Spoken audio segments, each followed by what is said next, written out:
স্বাধীন করা বাংলাদেশে আবারও তিনি আসছেন। ইউনূস আর তার ফুরিয়ারা ৭১-এর ইতিহাস পাঠ করে নাই। এমন ডলা খাবে, এমন ডলা খাবে। আমার উপদেশটা লাগবে না, এই দেশটা আমার বাপের, আমার বাপ স্বাধীন করে দিয়ে গেছে। আমি জানি যে প্রিয় দর্শক, আপনারা সবাই কেমন আছেন? তো আশা করি সবাই খুব ভালো আছেন। আজকে 3টে ইম্পর্টেন্ট ভিডিও নিয়ে আপনাদের মাঝে হাজির হলাম।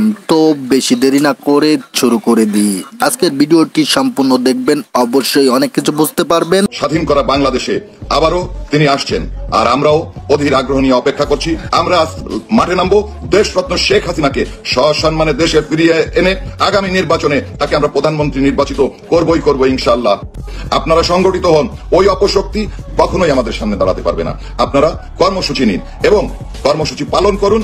দেশরত্ন শেখ হাসিনার জন্য আমরা আন্দোলন করব। আমরা জাতির জনক বঙ্গবন্ধু শেখ মুজিবুর রহমানের আদর্শ বাস্তবায়নের জন্য যুদ্ধ করব। ইউনূস আর তার ফুরিয়ারা ৭১-এর ইতিহাস পাঠ করে নাই। এমন ডলা খাবে, এমন ডলা খাবে। ইউনূস ও তার ফুরিয়ারা আর তার নাবালক ফুরিয়া এবং সাবালক সাবালিকা ফুরিয়ারা, এদের বাবার ক্ষমতা আছে বাংলাদেশের নাম বদলাবে। এদের বাবার ক্ষমতা আছে। এরা কি মনে করে ওই কয়টা শিবিরের সেলা, জামাতের সেলা লাফালাফিতে যদি ইউনূস গং মনে করে, ইউনূস এবং ইউনূসের ফুরিয়ারা মনে করে বাংলাদেশের নাম পাল্টাই দিবে। আরে ভাই, তোদের যে পাকিস্তান আছে ওর নামই তো থাকবে না। বেলুচিস্তান যায় যায়, পাকিস্তান টুকরা হয় এবারে বেটা তোর পাকিস্তান যায় বাঁচা গা ভাই। বাংলাদেশে যে হেফাজতে পাকিস্তানে আছো, তোমাদের আপা পাকিস্তানকে কি আগে বাঁচাও? ওই পাকিস্তানকে যে বাংলাদেশে আবার ওগুলো রক্ষা করে রে বাবা। তুমি বাংলাদেশের নাম পাল্টাইছ মানে পিপিলিকা আর পাখা গজায় মরিবার তোরে। এই ছাগলগুলোর মাথার মধ্যে আল্লাহ এর কিছুই দেয় না। আবার বলে নোবেল লরিয়েট, এদের বলে এরা হইলো কি, এরা হইলো এদের ফরিয়া। আমি উপদেষ্টা তো বলি ফরিয়া, এরা তো ব্যবসার ফরিয়াও না। এটা ফরিয়া হইতে গেলে ব্যবসা অনেক করতে লাগে। এরা নাকি বাংলাদেশের নাম বদলাবে। মানে এদের লিঙ্গ জ্ঞান নাই, কাণ্ড জ্ঞান নাই, এরা নাবি নিচের লোমের কথা নাই। সুধীর ভাইরা বলে বাংলাদেশের নাম বদলাবো। তোদের পাকিস্তানেরই নাম আমার ভাঙ্গা যেতেছে বেটা। পাকিস্তান ভাঙ্গা বান্ধব হইতেছে, বেলুচিস্তান আলাদা দিয়ে দিতেছে। সেই খবর নেই বেটা।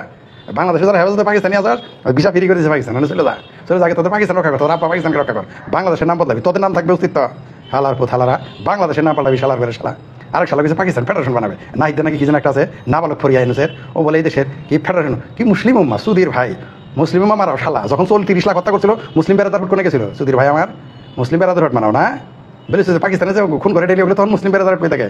মুসলিম ইতিহাস শিখাও আমাদের।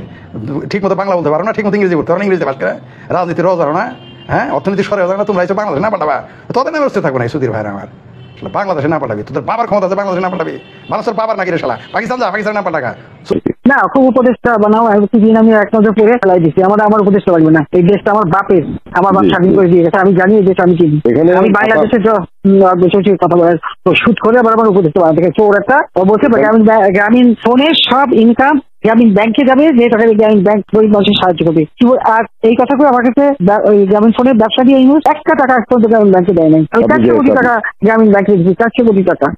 ওটা তার অন্যান্য প্রতিষ্ঠানে লাগাচ্ছি।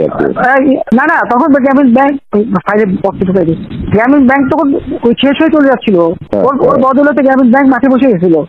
ওটা সব গ্রামীণ ব্যাংকের সব টাকা তো লুচি হয়ে গেছে। তখন আমি প্রথমে 100 কোটি, তারপর 200 কোটি, তারপর আবার 100 কোটি চালু রাখছি। তখন ওই গ্রামীণ ফোনের ব্যবসা ছিল। এই ব্যবসাটা থেকে যে লাভটা হবে সেই টাকাটা চলে যাবে গ্রামীণ ব্যাংকের, এগুলো গ্রামীণ ব্যাংকের একটা সোশ্যাল ইনকাম থাকবে। এই বলে ব্যবসা নিয়ে তখন যখন ব্যবসা নেয় তোমার বলে রাখি, যদি কোনো প্রশ্ন ওঠে বলতে পারবা। 51% মালিক হলো বাংলাদেশ আর 49% হলো নরওয়ে কোম্পানি। আর এখন যে দেখো সব সে ব্যবসা নরওয়ে কোম্পানির কাছে, তার নিজের কাছে বোধহয় 10% বা 15% মতন হয়তো থাকতে পারে। সমস্ত সে বেঁচে খেয়েছে। আর 1 টাকা কোনোদিন গ্রামীণ ব্যাংকে এখান থেকে দেয় নাই। আর আমরা সবকিছু ফ্যাসিলিটি তাকে দিচ্ছিলাম। রেলওয়ে, ফাইবার অপটিক ব্যবহার থেকে শুরু করে সবকিছুতে তাকে এক্সট্রা সুযোগ দেওয়া হয়েছিল। ওইভাবে তো গ্রামীণ ফোনটা তো হ্যাঁ অন্যদের থেকে সে সবথেকে বেশি সুবিধা পাইছে। চোর একটা রক্ত চুষে খাইছে সব। বলছি যে রক্ত চুষা, গরিবের রক্ত চুষা।